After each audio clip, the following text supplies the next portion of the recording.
வடக்கு கிழக்கின் அரசியல் அபிவிருத்தி சம்மதனை சந்தித்த உயர்ஸ்தானிகர். முல்லைத்தீவில் மீட்கப்பட்டுள்ள 4500 துப்பாக்கி ரவைகள். இலங்கையின் ஆட்சியை பிடிப்பதே எனது நோக்கம், ராஜபக்ஷ திட்டவட்டம்.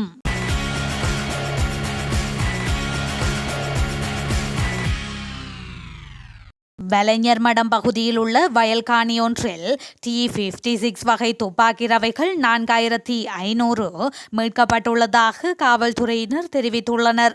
முல்லைத்தீவு வலைஞர் மடம் பகுதியில் கிறிஸ்தவ தேவாலய வீதியில் உள்ள வயல்காணி ஒன்றிலிருந்து இன்று 4500 துப்பாக்கி ரவைகளை மீட்டுள்ளனர்.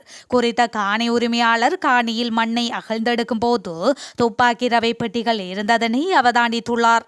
அதனை அடுத்து அப்பகுதியில் உள்ள கடற்படையினருக்கு தகவல் வழங்கப்பட்டதனை அடுத்து முல்லைத்தீவு காவல்துறையினர் குறித்த சம்பவ இடத்திற்கு வருகை தந்து குறித்த துப்பாக்கி ரவைகளை மீட்டெடுத்துள்ளனர்.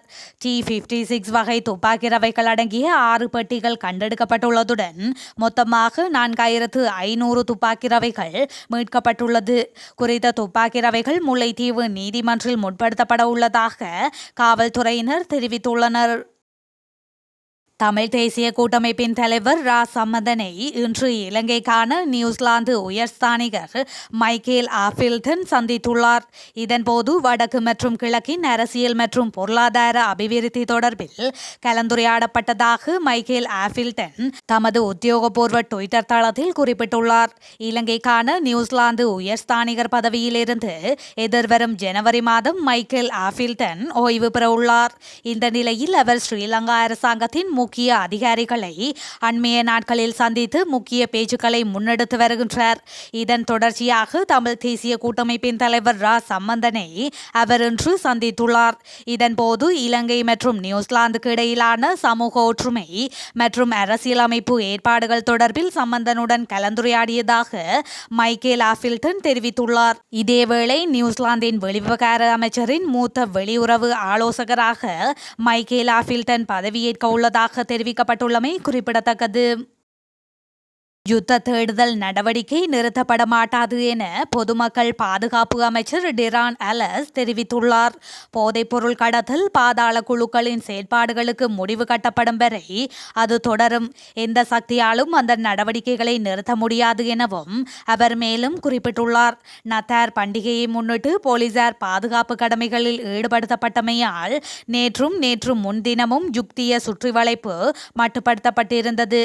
இந்த நிலையில் யுக்திய சுற்றிவளைப்பு இன்று முதல் மீள ஆரம்பிக்கப்பட உள்ளதாக பொதுமக்கள் பாதுகாப்பு அமைச்சர் தெரிவித்துள்ளார். போதைப்பொருள் கடத்தல்காரர்கள் சகலரையும் சட்டத்திற்கு முன் நிறுத்தும் வகையில் இந்த சுற்றிவளைப்பு முன்னெடுக்கப்படும் என அவர் மேலும் குறிப்பிட்டுள்ளார். இதேவேளை போதைப்பொருள் கடத்தல் மற்றும் ஒழுங்கமைக்கப்பட்ட குற்றவாளிகளை சட்டத்தின் முன் நிறுத்துவதற்கான யுக்திய சுற்றிவளைப்பு நடவடிக்கை இன்று முதல் மீண்டும் ஆரம்பிக்கப்படுவதாக பதில் போலீஸ் மா அதிபர் தேசப்பந்து தென்னகோன் தெரிவித்துள்ளார். அத்துடன் போதைப்பொருள் கடத்தல்காரர்களின் சொத்துக்களை அரசாங்கம் சுவீகரிக்கும் வகையில் போலீசாரின் சட்டப்பிரிவினூடாக போலீஸ் சட்டத்தரணிகள் நியமிக்கப்பட்டுள்ளதாகவும் பதில் போலீஸ் மா அதிபர் குறிப்பிட்டுள்ளார். நெருக்கடியான நேரத்தில் இந்த நாட்டையும் நாட்டு மக்களையும் பாதுகாத்தவர் ரணில் விக்ரமசிங்கவே. ஆகையால் மீண்டும் அவரே ஜனாதிபதியாக வர வேண்டும் என அமைச்சர் டக்ளஸ் தேவானந்தா தெரிவித்துள்ளார். யாழ்ப்பாணத்தில் நேற்று நடைபெற்ற ஊடக சந்திப்பில் ஜனாதிபதி தேர்தல் தொடர்பாக கேட்கப்பட்ட கேள்விக்கு பதிலளிக்கும் போதே அவர் மேற்கண்டவாறு கூறினார். இது தொடர்பில் அவர் மேலும் தெரிவிக்கையில், ஜனாதிபதி தேர்தலோ அல்லது வேறு எந்த தேர்தல் என்றாலும் நடைபெறுகின்ற போது சுயலாபம் இல்லாமல் மக்கள் நலன் சார்ந்து பேரம் பேசல்களின் அடிப்படையில் தான் நமது முடிவுகளும் எடுக்கப்படும். ஆகவே ஜனாதிபதி தேர்தல் நடைபெறுகின்ற போது ஏனைய தமிழ் கட்சிகளும் பேரம் பேசல்களின் அடிப்படையில் தமது தீர்மானங்களை எடுக்க வேண்டும். இவ்வாறான நிலைமையில் இலங்கை தமிழரசு கட்சிக்கு புதிய தலைவர் தெரிவில் சுமந்திரன் வந்தால் என்ன, ஸ்ரீதரன் வந்தால் என்ன என்பதில் பிரச்சனை இல்லை. ஆனால் எதிர்ப்பு அரசியலை கைவிட்டு இணக்க அரசியலின் அடிப்படையில் பேச்சு ஊடாகத்தான் எதையும் செய்ய முடியும். இன்றைய நிலைமையில் மீளவும் ரணில் விக்ரமசிங்கவே ஜனாதிபதியாக வர வேண்டும். வேண்டும். ஏனெனில் நாடு பொருளாதார பாதிப்பில் சிக்கியிருந்த போது பதவியை எடுக்க பலரும் மறுதளித்த போது துணிச்சலாக வந்து பதவியை எடுத்தவர் ரணில் விக்ரமசிங்கவே. நெருக்கடியான நேரத்தில் இந்த நாட்டையும் நாட்டு மக்களையும் பாதுகாத்தவர் ரணில் விக்ரமசிங்க. ஆகையால் மீண்டும் அவரை ஜனாதிபதியாக வர வேண்டும்.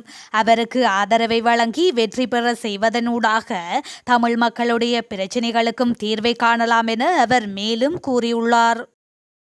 எதிர்வரும் அதிபர் தேர்தலிலும் ஆட்சி அதிகாரத்தை பெற்றுக்கொள்வதே தனது எதிர்பார்ப்பு என முன்னாள் அதிபர் மஹிந்த ராஜபக்ஷ தெரிவித்துள்ளார். எதிர்க்கட்சிக்கு செல்வதோ அல்லது நாடாளுமன்றத்தில் எதிர்க்கட்சி தலைமைத்துவத்தை பெறுவதோ எமது எதிர்பார்ப்பு இல்லை எனவும் அவர் மேலும் குறிப்பிட்டார். 2வது நாளாக ஆரம்பமான கிரிந்திவெல மகிழ்ச்சியான குடும்பம் கல்வி மற்றும் வர்த்தக கண்காட்சியின் திறப்பு விழாவில் நேற்று கலந்து கொண்டு உரையாற்றும் போது அவர் மேற்கண்டவாறு தெரிவித்தார். கிரிந்திவெல மகிழ்ச்சியான குடும்ப கல்வி கண்காட்சி மற்றும் வர்த்தக கண்காட்சி கிரிந்திவெல மத்திய மகா வித்தியாலயம் மற்றும் கிரிந்திவெல மகா வித்தியாலயத்தை மையமாக கொண்டு கடந்த 25ஆம் தேதி நகர அபிவிருத்தி மற்றும் வீடமைப்பு அமைச்சர் பிரசன்ன ரணதுங்க தலைமையில் ஆரம்பமானது. அது 31ஆம் தேதி வரை நடைபெறவுள்ளது. இலங்கை அரசு தமிழர்களுக்கான உரிமைகளை வழங்குவதாக கூறிக்கொண்டு வடக்கு கிழக்கில் பௌத்தமயமாக்கலை தீவிரப்படுத்தி வருவதாக தமிழ் தேசிய மக்கள் முன்னணியின் நாடாளுமன்ற உறுப்பினர் செல்வராசா கஜேந்திரன் குற்றம் சுமத்தியுள்ளார். தையீட்டியில் அமைக்கப்பட்டுள்ள பௌத்த விகாரைக்கு எதிர்ப்பு தெரிவித்து இடம்பெற்ற ஆர்ப்பாட்டத்தில் கலந்து கொண்டு கருத்து தெரிவிக்கும் போதே இதனை அவர் தெரிவித்துள்ளார். மேலும் தெரிவிக்கையில் ரணில் விக்ரமசிங்கவும் பௌத்தமயமாக்கலை தீவிரமாக முன்னெடுத்து வருகின்றனர். அத்தோடு தமிழ் தேசிய கூட்டமைப்பினர் அரசாங்கத்திற்கு எதிராக இருப்பது போல் காட்டிக்கொண்டு பேச்சுவார்த்தைக்கு சென்று ரணிலுக்கு ஆதரவளிக்கின்றனர். இதன்படி வடக்கு கிழக்கில் உள்ள தமிழ் நாடாளுமன்ற உறுப்பினர்களும் இதற்கு துணை நிற்கின்றனர் என்று அவர் மேலும் குறிப்பிட்டுள்ளார்.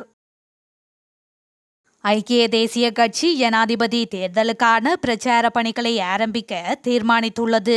நாடு முழுவதிலும் இந்த பிரச்சார பணிகள் முன்னெடுக்கப்பட உள்ளதாக அறிவிக்கப்பட்டுள்ளது. எதிர்வரும் ஜனவரி மாதம் 19ஆம் தேதி மாவட்டத்தை மையப்படுத்தி பிரதான பிரச்சார கூட்டங்கள் நடத்தப்பட உள்ளதாகவும் அதன் பின்னர் நாடு முழுவதிலும் கூட்டங்கள் நடத்தப்பட உள்ளதாகவும் தெரிவிக்கப்படுகின்றது. மேலும் கட்சியின் முக்கிய பதவிகளுக்கு நிலவி வரும் வெற்றிடங்கள் அடுத்த மாதம் நிரப்பப்பட உள்ளதாக தெரிவிக்கப்படுகின்றது. ஜனாதிபதி தேர்தல் பிரச்சார பொறிமுறைமை தொடர்பில் கட்சியின் பொதுச் செயலாளர் ரங்கே பண்டார கட்சியின் தலைவரும் ஜனாதிபதியுமான ரணில் விக்ரமசிங்கவிற்கு அறிக்கை ஒன்றை சமர்ப்பித்துள்ளமை குறிப்பிடத்தக்கது. இம்மாத இறுதியில் எரிபொருள் விலை அதிகரிக்கப்பட உள்ளதாக தெரிவிக்கப்படுகின்றது. மாதாந்த எரிபொருள் விலை திருத்தமே இதற்கு காரணம் எனவும் விளக்கமளிக்கப்பட்டுள்ளது. மேலும் எரிபொருளில் புதிதாக 18% வெட் வரி சேர்க்கப்பட உள்ளதாகவும் ஆனால் எரிபொருளில் இருந்து 8% துறைமுக கட்டணங்கள் நீக்கப்பட்டதால் எரிபொருள் விலை 10% மட்டுமே அதிகரிக்கப்படும் எனவும் தெரிவிக்கப்பட்டுள்ளது. அதன்படி இந்த விலை திருத்தங்கள் ஜனவரி 1, 2024 முதல் நடைமுறைப்படுத்தப்படும் எனவும் கூறப்படுகின்றது.